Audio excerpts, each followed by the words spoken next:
Hi everyone, एक बार फिर से आप लोगों का स्पीड ट्रिक्स में स्वागत है। देखिए आज के इस लेक्चर में हम लोग जो डिस्कस करने वाले हैं एप्लीकेशन के कोलराउस लॉ, क्योंकि पिछले हम लोग लास्ट लेक्चर में ठीक है conductance, equivalent conductance, molar conductance, specific conductance, उनका डायल्यूशन के साथ जो है वेरिएशन सब कुछ हम लोग देख चुके हैं। तो यहाँ पे देखने वाले जो हम लोगों ने क्या देखा था कि मतलब जो है जो स्ट्रॉन्ग इलेक्ट्रोलाइट होते हैं, जो उनके बीच में ग्राफ प्लॉट किए थे, ठीक है, उनके कंडक्टेंस और उनके जो है कॉन्सेंट्रेशन के बीच में। तो देखे थे क्या, जो स्ट्रॉन्ग इलेक्ट्रोलाइट होते हैं वो तो जो है स्ट्रेट जाते हैं, इसका मतलब उसको एक्स्ट्रा प्लॉट करके हम लोग इसका इक्विवेलेंट कंडक्टेंस या मोलर कंडक्टेंस फाइंड कर सकते हैं।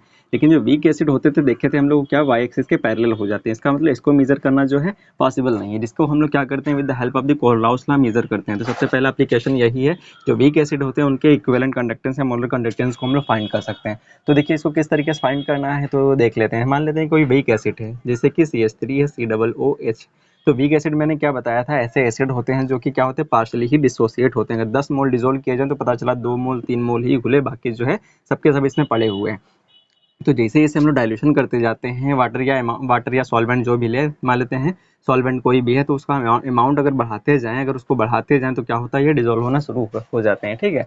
तो इसीलिए माना जाता है कि इनफाइनाइट डाइल्यूशन पे जो है कम्प्लीटली जो है ब्रेक हो जाते हैं, जिससे हम लोग लेमडा नॉट से या लेमडा इनफाइनाइट से रिप्रेजेंट करते हैं। यहाँ पे इसका जो कंडक्टेंस है इसी को हम लोग इससे रिप्रेजेंट करते हैं, जिसे equivalent conductance at infinite dilution के नाम से जानते हैं। अब देखिए मान लेते हैं कि क्या है, हमारा वीक एसिड है। वीक एसिड तो इसी के साल्ट बना लेते हैं, ठीक है, इसी के साल्ट बना लेते हैं, किसके साथ, सोडियम के साथ, इसी का साल्ट बना लेते हैं। अब दूसरा वाला मोल क्या है, आयन क्या बचा, एच का, इसके साथ बना लेते हैं। अब इन दोनों का जो ही साल्ट होगा NaCl, ठीक है, इसका इक्विवेलेंट कंडक्टर। तो क्योंकि हमें पता है इस किसी का साल्ट जो होता है स्ट्रॉन्ग इलेक्ट्रोलाइट होता है, अगर ये स्ट्रॉन्ग इलेक्ट्रोलाइट है, इनकी हेल्प से हम लोग इसके इक्विवेलेंट कंडक्टेंस को निकाल सकते हैं, ये कोलराउस लॉ कहता है। अब देखिए क्योंकि ये साल्ट है, ये भी साल्ट है, तो ये साल्ट है। अब देखिए कैसे निकालते हैं। मान लेते हैं कि इसका इक्विवेलेंट कंडक्टेंस लेमडा m है, ठीक है, जो कि हमें पता करना है, इसका इक्विवेलेंट कंडक्टेंस मान लेते हैं हमें दिया है A है, ठीक है। इसी तरीके से HCl का इक्विवेलेंट कंडक्टेंस जिसका मान लेते हैं कि B दिया है, इसी तरीके इसका इक्विवेलेंट कंडक्टेंस C दिया है, ठीक है। तो ये एग्जाम में बहुत इंपॉर्टेंट क्वेश्चन है, बहुत ज़्यादा इंपॉर्टेंट। ये क्वेश्चन बहुत आता है, रिटर्न में बहुत आता है, और जितने भी नीट हैं, जेई हैं, जेम हैं, ठीक है, नेट हैं, बहुत क्वेश्चन ये पूछा जाता है। तो चलिए देखते हैं यहाँ पे इसको कैसे फाइंड कर सकते हैं। तो यहाँ पे चलिए सबसे पहले मैं लॉन्ग मेथड फिर इसका ट्रिक मेथड भी बता दूँ। तो चलिए इसको हम लोग डायरेक्टली सॉल्व करते हैं। सबसे पहले देखिए ये क्या है, हमारा एसिटिक एसिड है, एसिटिक एसिड है, और ये क्या है, इसका सोडियम एसीटेट है, ये क्या है हमारा HCl है, फिर ये NaCl है। अब देखिए इसको हम लोग कैसे निकाल सकते हैं, लेमडा ऑफ एसिटिक एसिड, ठीक है, लेमडा ऑफ एसिटिक एसिड जो है ये हो जाएगा इक्वल टू क्या, इसका साल्ट प्लस इसका दूसरे वाले का साल्ट माइनस जो इन दोनों का जो साल्ट बना है उसको जो है सब्ट्रैक्ट कर देना है, ठीक है। ये इसकी ट्रिक हो गई, तो इसको यहाँ से निकाल सकते हैं। अब देखिए इसी के साथ हम लोग इसका एक न्यूमेरिकल कर लेते हैं, जो कि आप लोगों को स्क्रीन के ऊपर दिख जाएगा। तो देखिए पहला क्वेश्चन, तो चलिए आप लोगों को क्वेश्चन दिख रहा होगा। देखिए नीट 2021 में क्वेश्चन आया हुआ है। तो क्या पूछ रहा था कि इक्विवेलेंट कंडक्टेंस एसिटिक एसिड का हमें कैलकुलेट करना है, जिसमें मोलर कंडक्टेंस एसिटिक एसिड का कैलकुलेट करना है, molar conductance of sodium acetate, molar conductance of HCl और NaCl, ठीक है, इनफाइनाइट डाइल्यूशन पे दिया हुआ था। तो इनकी हेल्प से हमें कैलकुलेट करना है ये। तो इसका देखिए मैं ट्रिक ही डायरेक्टली आप लोगों को बता दूं कि एक ही स्टेप में जो है 1 से 2 मिनट में आप लोगों को क्वेश्चन ये हो जाए। अब देखिए कैसे हमें क्या कैसे कैलकुलेट करना है। तो देखिए एसिटिक एसिड का जिसका कैलकुलेट करना है उसको सामने लिख लेंगे। तो मान लेते हैं ये एसिटिक एसिड है, ठीक है। तो एसिटिक एसिड जिसका हमें निकालना है, ठीक है, वो पहले रखेंगे। अब देखिए एसिटिक एसिड को अगर तोड़ा जाए तो इसे हम लोग ऐसे तोड़ सकते हैं, ये प्लस ये माइनस, ठीक है। अब देखिए ये माइनस आया, ठीक है, इसी के साल्ट को लिख लेना है, ठीक है। तो इसका साल्ट क्या बनना है, सोडियम एसीटेट। तो इसके इक्विवेलेंट कंडक्टेंस को जिसका दिया हुआ है कितना, 91, ठीक है, प्लस दूसरा। अब देखिए अब H तोड़ा, अब इसको भी लिख लेना है, इसका साल्ट जिसके साथ बना है, तो H किसके साथ जुड़ा हुआ है, Cl के साथ। तो इसके इक्विवेलेंट कंडक्टेंस को लिख लेना है, तो 426.16 माइनस कर देना है किसको, जो ये साइड वाले जो हैं, ठीक है। अब इन दोनों से जो बना है, तो देखिए कौन बना हुआ बचा, NaCl बच रहा है। तो देखिए H प्लस के साथ एक्स्ट्रा Cl है, अब इसके साथ इस एसीटेट के साथ एक्स्ट्रा Na था। तो देखिए ये Cl ये Na ये एक्स्ट्रा था, इसी एक्स्ट्रा को हटा भी देना है साथ में। तो NaCl वाले को घटा देना है, कितना है ये 126.45, ठीक है। अब देखिए दोनों को जोड़ लेना है। तो देखिए 91, ये वैसे ही 426.16 में से 126.45 घटाना है। तो देखिए 426.16 में से 126.45 घटा देना है। तो देखिए 16 में से 5 गया, देखो 6 में से 5 गया बचा 1, 11 में से 4 गए बचे 7, यहाँ पे बचे तुम्हारे 5, 5 में से 15 हो गए, 15 में से 6 गए बचे 9, यहाँ पे तुम्हारे 11 हो गए, 11 में से 2 गए बचे 9, यहाँ पे 3 बचे, 3 में से 1 गया बचे 2। अब देखिए 299 यहाँ से आ गया, अब 299 में 91 को जोड़ देना है, ठीक है।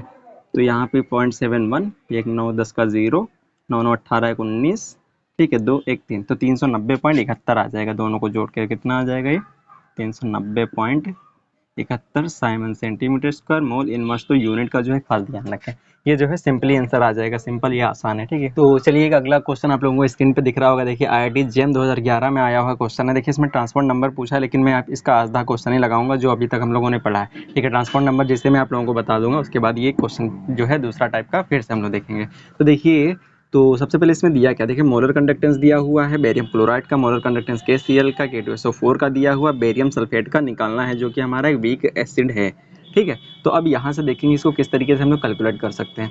अब देखिए कि वहीं पे हमें अपना क्या लगाना है, सिंपल सा फंडा लगाना है। तो देखिए किसका हमें निकालना है, बेरियम सल्फेट का निकालना है। तो lambda M of the barium sulphate, तो हमें पता है अगर बेरियम सल्फेट को तोड़ा जाए तो Ba2 प्लस आएगा प्लस SO4 2 माइनस आएगा, तो इन्हीं के साल्ट को जो है ऐड करना है। तो इसका साल्ट बेरियम का देखिए किसके साथ बना हुआ है, क्लोराइड के साथ, तो कितना दिया हुआ है 280 प्लस सल्फेट देखिए किसके साथ बना हुआ है, K2 के साथ, ये कितना दिया हुआ है 300 दिया है, ठीक है। तो देखिए बेरियम का जो बना हुआ है, बेरियम क्लोराइड सल्फेट का बना हुआ है जो, ठीक है, K2 या पोटेशियम सल्फेट बना हुआ। अब देखिए Ba निकल गया, SO4 निकल गया, बच क्या रहा Cl2 और K2।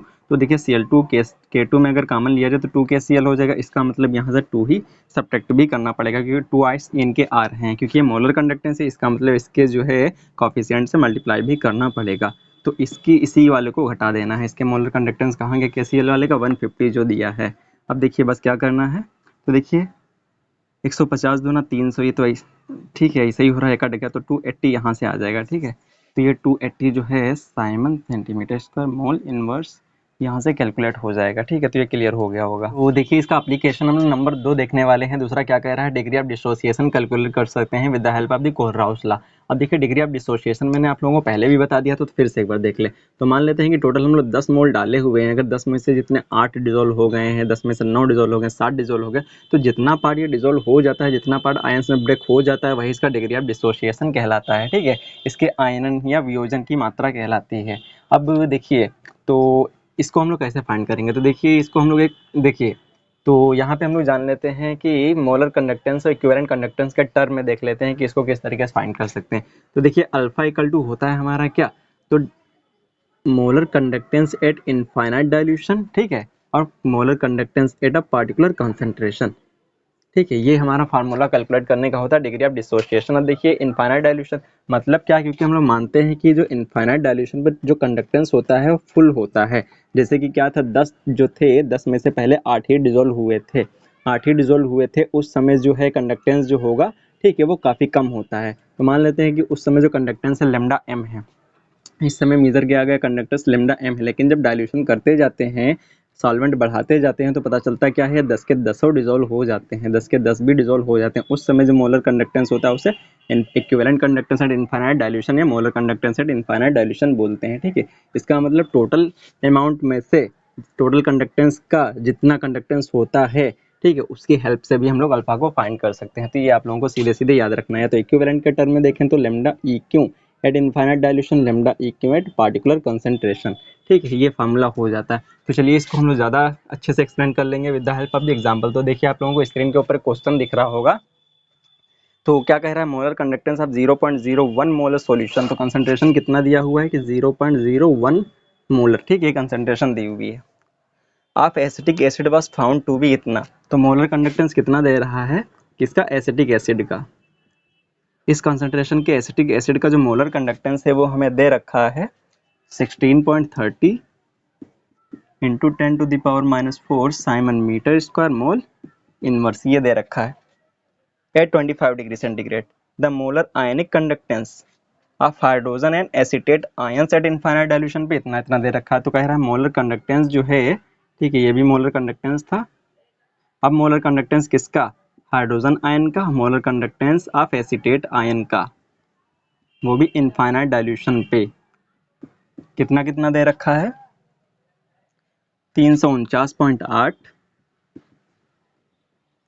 इंटू 10⁻⁻⁴, और दूसरा दे रखा है 40.9 into 10⁻⁻⁴ siemens metre square mole inverse. ठीक है, यही यूनिट दे रखी हैं। अब देखिए ये हो गया। इसके बाद क्या दे रखा है, एट द सेम टेम्परेचर पे। अब कह रहा है what percentage of acetic acid will be dissociated at this concentration. तो एसिटिक एसिड का क्या फ्रैक्शन, ठीक है, डिसोसिएट होगा। तो एसिटिक एसिड दिया था, उसका कंडक्टेंस निकाले, इनफाइनाइट डाइल्यूशन पे निकाले, तो इनके आयंस का जो कंडक्टेंस आया है वो इतना इतना दिया हुआ है। तो कह रहा है इसका कितना पार्ट डिसोसिएट हुआ। इसका मतलब क्या हुआ, जब एसिटिक एसिड को हम लोग डिजोल्व किए, एसिटिक एसिड को जब डिजोल्व किए, ठीक है, तो ये पता चला कि टूटा है CH3COO माइनस में प्लस H प्लस में। ठीक है, तो जब इनफाइनाइट डाइल्यूशन पर निकाले तो इनके जो है इक्विवेलेंट कंडक्टिविटीज़ पता चल गए इनके आयनों की। अब हमें पता है कि इनकी इक्विवेलेंट कंडक्टिविटीज़ पता चल चुकी हैं। ठीक है, तो यहाँ से हम लोग इसका मोलर कंडक्टेंस भी इनफाइनाइट डाइल्यूशन पे निकाल सकते हैं इस एसिटिक एसिड का। ठीक है, क्योंकि हमें पता है अगर इसका वियोजन की मात्रा है कितना डिसोसिएट हुआ है इस कॉन्सेंट्रेशन का, तो हम लोग निकाल सकते हैं अल्फा की हेल्प से। अल्फा बराबर क्या होता है, lambda M upon lambda M naught. तो लैम्डा एम तो पहले ही दे रखा है एसिटिक एसिड के लिए, और एसिटिक एसिड के लिए अगर इसका इनफाइनाइट डाइल्यूशन पे भी हम लोग एक मोलर कंडक्टेंस निकाल लें तो हमें पता चल जाएगा कि अल्फा कितना हो डिसोसिएट हुआ है, या अल्फा कितना आया है, कितना एसिटिक एसिड डिसोसिएट हुआ है। तो हमें पता है, देखिए molar conductance at infinite dilution पे जो होता है किसका निकालना है, CH3COOH का।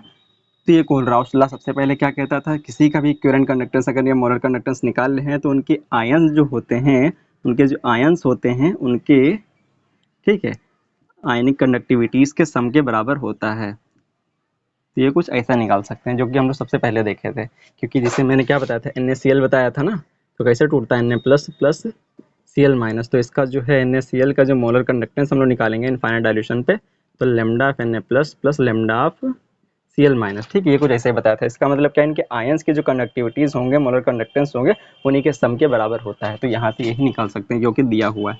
देखिए एसीटेट का कितना दिया हुआ, 40.9 दिया था इंटू 10⁻⁴ प्लस, और हाइड्रोजन आयन का कितना दिया था, 349.8 इंटू 10⁻⁴। ठीक है, इन दोनों को बस ऐड कर दिया जाए यहाँ पे, 10⁻⁴ तो कॉमन मिल जाएगा।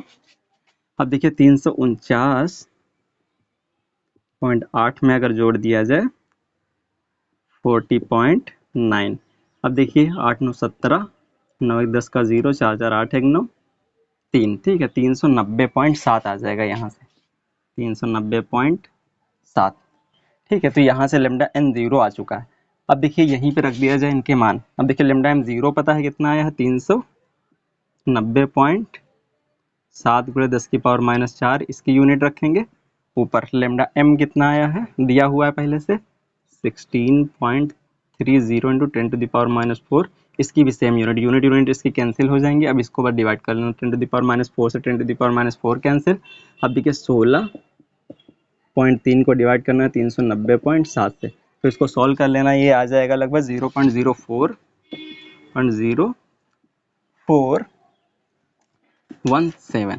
ठीक है, ये अल्फा का मान आ जाएगा। अब इसको परसेंटेज में अगर देख लिया जाए तो कितना हो जाएगा, ये 4.17% डिसोसिएट हुआ है केवल। ठीक है, तो ये यहाँ से क्लियर हो जाएगा। तो चलिए अब थोड़ा सा आगे देखते हैं। देखिए एक न्यूमेरिकल लगवाने से पहले थोड़ा सा मैं आप लोगों को एक कंसेप्ट बता दूं। मान लेते हैं कि माना कोई जो है वीक एसिड है, ठीक है, मान लेते हैं HA कोई वीक एसिड है। तो ये जब ब्रेक होता है, ठीक है, जब ब्रेक होता है तो H plus plus A minus में ब्रेक होता है। तो देखिए इसका डिसोसिएशन कांस्टेंट जिसे Ka बोलते हैं, ठीक है, ये कैसे निकालेंगे, तो इसको कैसे निकाल सकते हैं, क्योंकि ये जो क्या है Ka एक डिसोसिएशन कांस्टेंट है, इसी से हमारा बनता है pKa। ठीक है, अब देखिए मान लेते हैं कि इसका Ka कैसे निकाल सकते हैं। सबसे पहले मान लेते हैं कि इसकी कंसंट्रेशन जो है T=0 टाइम पे पूरी की पूरी C थी, तो अभी कुछ भी नहीं बना, 10 थे, अभी रिएक्शन स्टार्ट ही नहीं किए, तो 10 के 10 पड़े हुए हैं अभी। तो मान लेते हैं कि T टाइम पे, ठीक है, कुछ समय बाद जो C कंसंट्रेशन थी उसमें के C का अल्फा पार्ट डिसोसिएट हो गया। तो जितना पार्ट इसका डिसोसिएट हुआ उतना ही पार्ट इधर जाके बनेगा जाके। ठीक है, कुछ ही पार्ट डिसोसिएट हुआ है क्योंकि ये वीक एसिड है।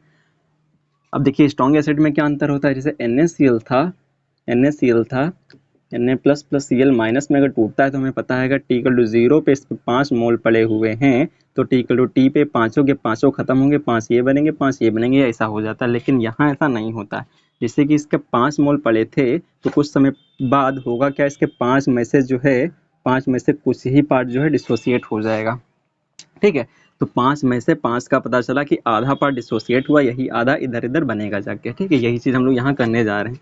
तो देखिए ये सी में से सी का अल्फा पार्ट जितना था, सी कितना था, 5 मोल थे, 5 का अल्फा पार्ट, अल्फा मतलब हमें जानते हैं फ्रैक्शन होता है, ठीक है। तो मान लेते हैं कि आधा पार्ट जो है डिजोल्व हुआ, कुछ पार्ट डिजोल्व हुआ, यही जो डिजोल्व हुआ, ठीक है, ये टूटा, ये जाके इधर बनेगा। तो कैसे निकाल सकते हैं इसको, के ए को, तो के ए बराबर जो होता है इसकी कंसंट्रेशन किसकी, एस प्लस की और ए माइनस की डिवाइडेड बाय जो इनिशियल एसिड था उसकी कंसंट्रेशन, ठीक है। तो अब देखिए इनकी कंसंट्रेशन को हम लोग ब्रैकेट में रिप्रेजेंट करते हैं, ठीक है, लॉ ऑफ मास सेक्शन के अकॉर्डिंग। अब देखिए यहाँ एस प्लस की कंसंट्रेशन कितनी, सी अल्फा आई है, इनटू इधर भी सी अल्फा आई है, divided by C minus C alpha. तो यहाँ से अगर सी स्क्वायर अल्फा स्क्वायर हो जाएगा, सी कॉमन ले लिया जाए, 1 माइनस अल्फा हो जाएगा, तो अल्फा अल्फा कट गया, तो यहाँ से C alpha square upon 1 minus alpha, ठीक है, ये हो जाएगा। ये नीट वालों के लिए और जितने भी इंट्रेंस होते हैं, ठीक है। और यहाँ पे रिटर्न क्वेश्चन हो रहा है, वहाँ से तो पूछा ही है, ऑब्जेक्टिव क्वेश्चंस में बहुत ज़्यादा क्वेश्चन पूछा जाता है। ये वेरी वेरी इंपॉर्टेंट टॉपिक्स हैं यहाँ पे, ठीक है। आज जितने करा रहे हैं वेरी वेरी इंपॉर्टेंट क्वेश्चंस हैं। अब देखिए यहाँ से डिसोसिएशन कांस्टेंट निकालने को आ जाएगा। अगर डिसोसिएशन कांस्टेंट दिया होगा, कंसंट्रेशन दी होगी, तो इसका डिग्री ऑफ डिसोसिएशन निकाल सकते हैं, ठीक है। तो डिग्री ऑफ डिसोसिएशन हम लोग 2 टर्म में सीखे। एक तो अगर जो है लेमडा एम और लेमडा एम नॉट दिया है, means equivalent conductance and infinite dilution normal पे दिए हैं, तब निकाल सकते हैं। दूसरा जो है डिसोसिएशन कांस्टेंट दे देगा किसी, ठीक है, सॉल्यूशन की जिसकी कंसंट्रेशन दी होगी, वहां से निकाल सकते हैं। या ठीक है, अल्फा दिया होगा तो हमें क्या निकालना होगा। अब देखिए यहाँ से जो है ये हम लोग निकाल सकते हैं। अब देखिए यहाँ से ये आया है। अब मान लेते हैं जब क्या इसका डिग्री ऑफ डिसोसिएशन बोलते हैं कि 0.01 से काफ़ी ज़्यादा कम है, तो क्या करते हैं, जब काफ़ी ज़्यादा कम है तो 1 में से जब काफ़ी कम को घटाएंगे तो लगभग ये 1 ही रह जाएगा। तो 1 में से काफ़ी ज़्यादा कम को घटाए तो लगभग ये 1 ही के इक्वल रहेगा इसका, इसलिए इसका मान जो है 1 आ जाता है। तो यहाँ से अगर हम लोग अल्फ़ा कैलकुलेट करें तो यहाँ से आ जाएगा के अपान, ठीक है, सी स्क्वायर हटाए तो यहाँ पे स्क्वायर रूट चढ़ जाएगा। तो इस तरीके से निकाल सकते हैं। अब दूसरी चीज़ देखिए, अगर एस प्लस की कंसंट्रेशन भी पूछ लेता है तो एस प्लस देखिए कितना बना था, एस प्लस जो हमारा बना है सी अल्फा बना है। तो अल्फा तो यहाँ से हम लोग कैलकुलेट कर लिए तो कंसंट्रेशन, तो इसका मान रख देंगे यहाँ पे सी, तो सी कट करेंगे तो इसका स्क्वायर रूट कट करेंगे, ऊपर चढ़ जाएगा, तो अंडर रूट सी इंटू के ए। तो यहाँ से एस प्लस की कंसंट्रेशन निकाल सकते हैं, सेम हम लोग ए माइनस की भी कंसंट्रेशन निकाल सकते हैं। तो ये क्लियर हो गया होगा। इसी के ऊपर हम लोगों का एक क्वेश्चन जिसके देखिए आप लोगों को स्क्रीन पे दिख रहा होगा, नीट 2021 में पूछा गया क्वेश्चन नंबर 90, ठीक है। ये हर बार क्वेश्चन पूछे जाते हैं, ठीक है। तो चलिए दिख रहा होगा आप लोगों को क्वेश्चन क्या कह रहा है। पहला कैलकुलेट द मोलर, ये हो चुका है। अब कह रहा है question number 93, the molar conductivities of 0.07 molar. तो कंसंट्रेशन कितनी दी है, 0.007 मोलर किसकी, एसिटिक एसिड की। तो इसकी मोलर कंडक्टिविटी कितना दे रखा है एसिटिक एसिड की, ये दे रखा है 20 siemens centimetre square mole inverse दे रखा है, ठीक है। आगे कह रहा है what is the dissociation constant of acetic acid. तो एसिटिक एसिड का डिसोसिएशन कांस्टेंट के ए निकालना है, किसके लिए, एसिटिक एसिड के लिए। ये क्वेश्चन मार्क है, ठीक है। और दिया क्या रखा है, गिवन क्या क्या दिया रखा है, molar conductivities at infinite dilution of H plus, molar conductivities of infinite dilution of acetate minus, ये दे रखा है। पहला दे रखा है 350, दूसरा दे रखा है 50, ठीक है, Simon centimetre square mole inverse, ठीक है। ये तो अब चलिए ये दे रखा है तो हमें निकालना क्या, बस इतना।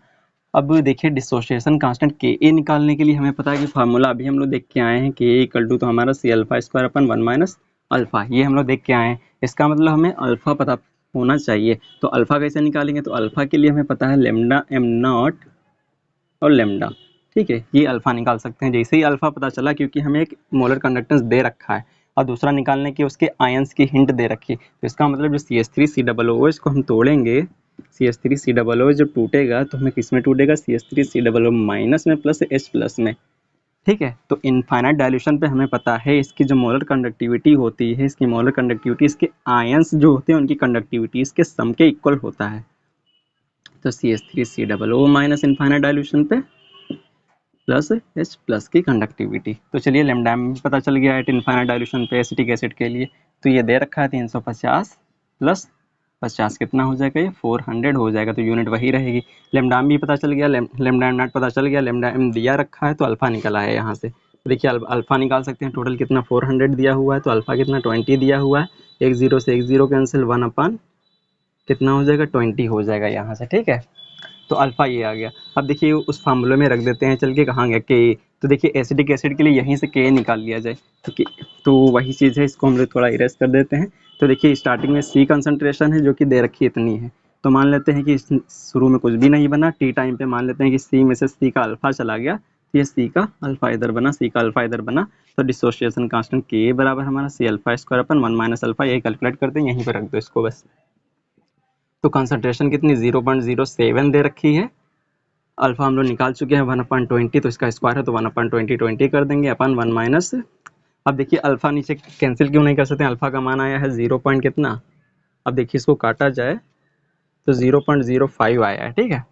तो चलिए हम लोग डायरेक्टली पूरा ही रख देते हैं 1/, वैसे ज़्यादा चेंज नहीं आता है आंसर में। तो देखिए 1 माइनस 1/, कितना, तो अल्फा, अल्फा का मान 1/20, तो देखिए बस यहाँ पे 0.07 इंटू 1/20 इंटू 1/20 डिवाइडेड बाई 19/20, 20 से एक 20 कैंसिल हो जाएगा, तो 0.007 1/20 इंटू 19, तो इसको आप लोग सॉल्व कर लेना, यहाँ से इसका आंसर आ जाएगा, ठीक है। ये हो जाएगा 1.75 इंटू 10⁻⁻⁵, ठीक है, मोल पर लीटर, ठीक है। टाइम के चक्कर में मैंने सॉल्व कर दिया, तो आप लोग सॉल्व करेंगे, यही सेम आंसर आ जाएगा, ठीक है। तो ये आप लोगों को ये भी क्लियर हो गया होगा। तो चलिए इसका थर्ड एप्लीकेशन जान लेते हैं कि एप्लीकेशन आप क्या कह रहा है ये, determination of the solubilities and solubility product of the sparingly soluble salts. अब देखिए स्पेरिंगली सोल्यूबल साल्ट्स क्या होते हैं, जो मतलब बहुत ही वीकली डिसोसिएट होते हैं, ठीक है, वीकली ही सोल्यूबल होते हैं, लगभग ना के बराबर ही सोल्यूबल होते हैं। जैसे कि डाल दिया जाए पानी में, तो पानी में अगर डाल दिया जाए तो लगभग ये पूरे के पूरे लगभग ये बैठे ही मिलेंगे, ठीक है, ये पूरे के पूरे पड़े ही मिलेंगे। तो इस तरीके के जो सॉल्ट कहलाते हैं वो स्पेरिंगली सोल्यूबल सॉल्ट कहलाते हैं। यहाँ पे कुछ आप लोगों को एग्जांपल लिखे हैं, तो आप लोगों को मैं जनरलाइज कर दूं। अब देखिए कि सिल्वर है, ठीक है, मरकरी है, लेड है। अब इन्हीं के जो है हैलाइड्स, अब देखिए हम लोग क्या है, ये फ्लोराइड है, क्लोराइड है, ब्रोमाइड है, आयोडाइड है। तो दिख रहा है कि ऊपर से हम लोग नीचे की ओर जा रहे हैं। तो देखिए एक चीज़ मैं आप लोगों को और बता दूं, तो देखिए ऊपर से नीचे जाने पे हमारी सॉफ्टनेस बढ़ती है, ठीक है। तो एक हार्ड सॉफ्ट एसिड का हार्ड सॉफ्ट बेस जो है, ठीक है, ये एसिड बेस कॉन्सेप्ट आप लोग ये थोड़ा सा जाने होंगे। तो देखिए हमें पता है कि फ्लोराइड जो होता है, जैसे कि फ्लोराइड है, क्लोराइड है, ठीक है, और ये नाइट्रोजन है, तो ये क्या होते हैं हमारे, और ऑक्सीजन है, ठीक है, ये हमारे क्या होते हैं, हार्ड बेस होते हैं। उसी तरीके से जो हमारा सिल्वर वगैरह है, ठीक है, ये सब हमारे क्या होते हैं, सॉफ्ट एसिड होते हैं। तो मान लेते हैं अगर ये सॉफ्ट एसिड हैं, ठीक है, अगर ये हार्ड बेस हैं। अब देखिए हार्ड सॉफ्ट इंटरेक्शन जो होता है वेरी वीक होता है, कभी भी स्टेबल नहीं होते हैं। तो देखिए यहाँ पे जो है Ag है, ठीक है, Hg है, Pb है, ये तुम्हारे क्या है, सॉफ्ट हैं, ठीक है, लेकिन हमारा फ्लोराइड क्या है, हमारा हार्ड है। अगर ये सॉफ्ट है, ये हार्ड है, तो हार्ड सॉफ्ट स्टेबल नहीं होते हैं, सॉफ्ट सॉफ्ट स्टेबल होते हैं, हार्ड हार्ड स्टेबल होते हैं, ठीक है, तो ये स्टेबल होते हैं, लेकिन हार्ड सॉफ्ट स्टेबल नहीं होते हैं ज़रा भी, तो तुरंत ब्रेक हो जाते हैं। अगर ये ब्रेक हुए इसका मतलब आयनों में टूट गए, आयनों में टूट जाते हैं अगर, तो इसका मतलब क्या है, ये सोल्यूबल हैं, ठीक है, तो ये सोल्यूबल हैं।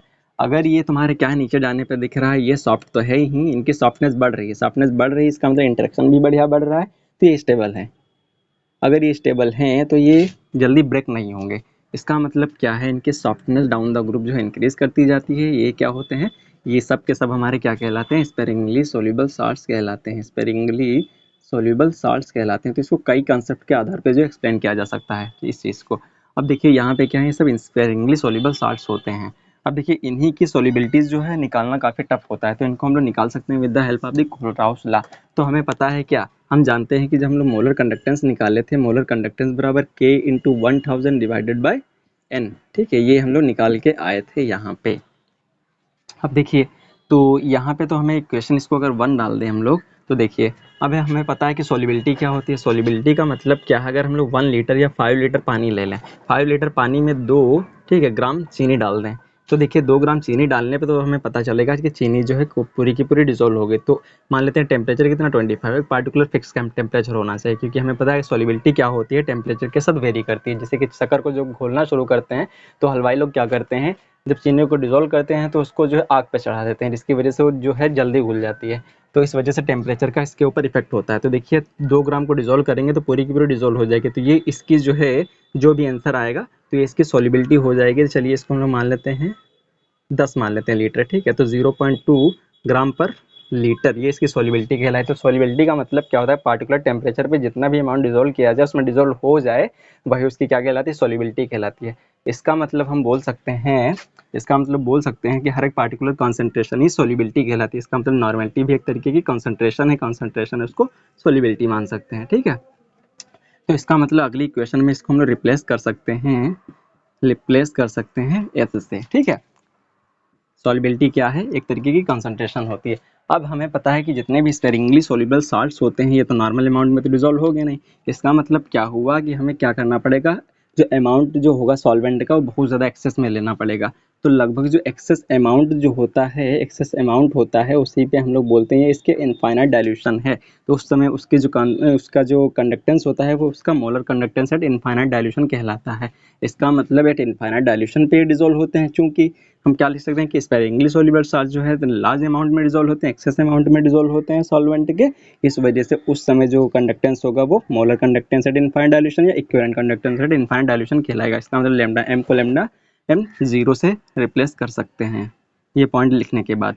तो यहाँ से क्या हो जाएगा, ये हो जाएगा, तो एस यहाँ से हम लोग कैलकुलेट कर सकते हैं टू लेमडा एम 0। इसका मतलब क्या है, स्पेरिंगली सोल्यूबल साल्ट्स के लिए हमें स्पेसिफिक कंडक्टेंस पता हो, ठीक है, उसी के साथ साथ जो है उसका जो मोलर कंडक्टेंस भी इनफाइनाइट डायरेक्शन में पता हो तो ये निकाल सकते हैं। अब हमें पता है कि सोल्युबिलिटी प्रोडक्ट क्या है, जैसे कि AgCl का हमें निकालना है, तो AgCl का निकालना है तो Ag किस में टूटेगा, Ag प्लस और Cl माइनस में, ठीक है। तो मान लेते हैं कि इसको सोल्युबिलिटी एस है। तो सोल्युबिलिटी प्रोडक्ट होता क्या है, जो इनके आयंस हैं, इन आयंस की कॉन्सेंट्रेशन का प्रोडक्ट एस इंटू एस के एस पी। तो यहाँ से अगर सॉल्युबिलिटी पता है तो KSB भी निकल आएगी, तो एस स्क्वायर हो जाएगा यहाँ से, ठीक है। तो ये KSP पता है, अगर सॉल्युबिलिटी पता है तो सॉल्युबिलिटी प्रोडक्ट भी निकाल सकते हैं। तो यहाँ से ये आप लोगों को क्लियर हो गया होगा। उसके बाद हम लोग देख लेते हैं कि ट्रांसपोर्ट नंबर क्या होता है, ठीक है। तो ये भी इंपॉर्टेंट है। देखिए ट्रांसपोर्ट नंबर क्या होता है, मान लेते हैं कि क्या किए हैं हम लोग, जो ठीक है Na प्लस और Cl माइनस को जो है डिजोल्व कर दिए हैं। अगर Na प्लस Cl माइनस को डिजोल्व किए हैं तो ये किस में टूटेगा, Na plus plus Cl minus में। तो अब क्या होगा, ये भी मूव करेगा, ये भी मूव करेगा, ठीक है। ये जब मूव करेंगे तो कुछ करंट को भी कैरी करेंगे। तो मान लेते हैं कि Na प्लस के द्वारा जो कैरी की गई करंट जो है उसे U प्लस से लिख रहे हैं, और Cl माइनस के द्वारा जो कैरी की गई करंट है उसे U माइनस से लिख रहे हैं, ठीक है। तो अब देखिए ट्रांसपोर्ट नंबर क्या होता है। तो ट्रांसपोर्ट नंबर क्या होता है, जो टोटल करंट क्या होगी, तो टोटल करंट जो हो जाएगी टोटल, ठीक है, करंट कितनी हो जाएगी, U plus plus U minus, ठीक है। तो ये टोटल करंट हो जाएगी, क्योंकि कुछ करंट जो है Na प्लस के द्वारा कैरी की जाएगी, कुछ करंट जो है Cl माइनस के द्वारा ले जाई जाएगी। तो देखिए इन दोनों का जो सम होगा वो टोटल करंट देगा। तो देखिए ट्रांसपोर्ट नंबर क्या होता है, जो टोटल करंट होती है U प्लस और U माइनस में दोनों आयन के द्वारा ले जाएंगे, उसका जो फ्रैक्शन होता है, उसका जो फ्रैक्शन होता है वही हमारा ट्रांसपोर्ट नंबर कहलाता है। तो ट्रांसपोर्ट नंबर अब कैटायन निकाल रहे हैं, तो टोटल करंट का कैटायन के द्वारा ले जाई गई टोटल करंट, ठीक है, वो हमारी क्या कहलाती है, ट्रांसपोर्ट नंबर ऑफ कैटायन कहलाती है। उसी तरीके से ट्रांसपोर्ट नंबर ऑफ एनायन क्या होती है, जो टोटल करंट होती है, टोटल करंट का जितना फ्रैक्शन जो है एनायन के द्वारा ले जाया गया है, कैरी किया गया है, वो हमारा ट्रांसपोर्ट नंबर ऑफ एनायन कहलाता है। अब देखिए अगर transport number of cation plus transport number of anion अगर जोड़ दिया जाए, ठीक है, प्लस माइनस, तो देखिए ये प्लस हो जाएगा, ये माइनस हो जाएगा। तो देखिए दोनों में कॉमन क्या मिल रहा है, सेम चीज़। तो ऊपर हो जाएगा U प्लस U माइनस, इसका मतलब क्या, दोनों सेम है कटेगा, इसका मतलब 1। इसका मतलब जो total transport number of cation plus transport number of anion जो होता है 1, इसका मतलब एक का पता है तो दूसरे का हम लोग निकाल सकते हैं। इसका मतलब क्या पता चला, ट्रांसपोर्ट नंबर हमेशा एक से कम होता है, ठीक है, ये एक फ्रैक्शन होता है। अब देखिए ये क्लियर हो गया होगा आप लोगों को। अब देखिए इसी की हेल्प से हम लोग थोड़ा और बढ़ेंगे आगे, तो इसमें हम लोग जो है एक रिलेशन जानेंगे। अब देखिए इनफाइनाइट डाइल्यूशन पे अगर हम लोग ट्रांसपोर्ट नंबर निकालें, तो ट्रांसपोर्ट नंबर जो इनफाइनाइट डाइल्यूशन पे निकालेंगे तो इसे हम लोग बोल रहे हैं कि T प्लस से।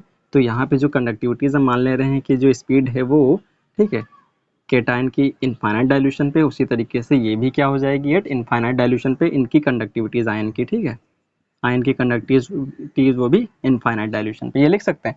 अब देखिए हम लोग को कुछ दिख रहा होगा नीचे वाला कुछ दिख रहा होगा, यही क्या होता है, मोलर कंडक्टेंस उसी, ठीक है, उसी साल्ट का होगा।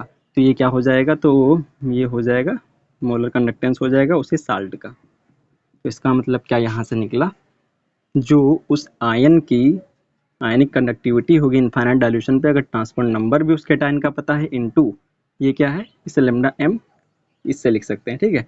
तो उसी साल्ट का, ठीक है, उसी साल्ट का मोलर कंडक्टेंस से गुणा कर दिया जाए, निकल जाएगा। उसी तरीके से माइनस वाले का भी निकाल सकते हैं, माइनस वाले की भी आयनिक कंडक्टिविटी अगर निकालना हो, जब क्या दिया हो, ट्रांसपोर्ट नंबर दिया, तो ट्रांसपोर्ट नंबर दिया होगा, ठीक है। तो ट्रांसपोर्ट नंबर दिया है तो उसकी अब उसका मोलर कंडक्टेंस भी उस साल्ट का दिया होगा, तो हम लोग निकाल सकते हैं उसकी आयनिक कंडक्टिविटीज या ट्रांसपोर्ट नंबर निकाल सकते हैं। अब देखिए, मान लेते हैं कि फॉर एग्जाम्पल जैसे NaCl दिया है, ठीक है, NaCl दिया है, तो इसका मोलर कंडक्टेंस हमें दे दिया होगा, ठीक है। मान लेते हैं कि A दिया है, ठीक। अब देखिए इसका ट्रांसपोर्ट नंबर पता होगा। अब ट्रांसपोर्ट नंबर पता है तो इसका हमें निकालना होगा क्या, आयनिक कंडक्टिविटीज पता चला Cl माइनस की दे दिया है, लेकिन जो है, ठीक है, Na प्लस की निकालना है, तो आयनिक कंडक्टिविटी Cl माइनस की दे देगा, ठीक है, लेकिन आयनिक कंडक्टिविटीज हमें Na प्लस की निकालना है। तो कैसे निकाल सकते हो, ट्रांसपोर्ट नंबर भी दे रहा है किसका, Na प्लस का ट्रांसपोर्ट नंबर दे रहा है, ठीक है, कुछ दे रहा है C टाइप का। तो देखिए यहाँ से हम लोग निकाल सकते हैं आयनिक कंडक्टिविटीज, निकाल सकते हैं इनफाइनाइट डाइल्यूशन पे Na प्लस की, ठीक है, निकाल सकते हैं कैसे, transport number of Na plus plus into इसका मोलर कंडक्टेंस ऑफ NaCl का, ठीक है। तो यहाँ से इस तरीके से क्वेश्चंस आते हैं।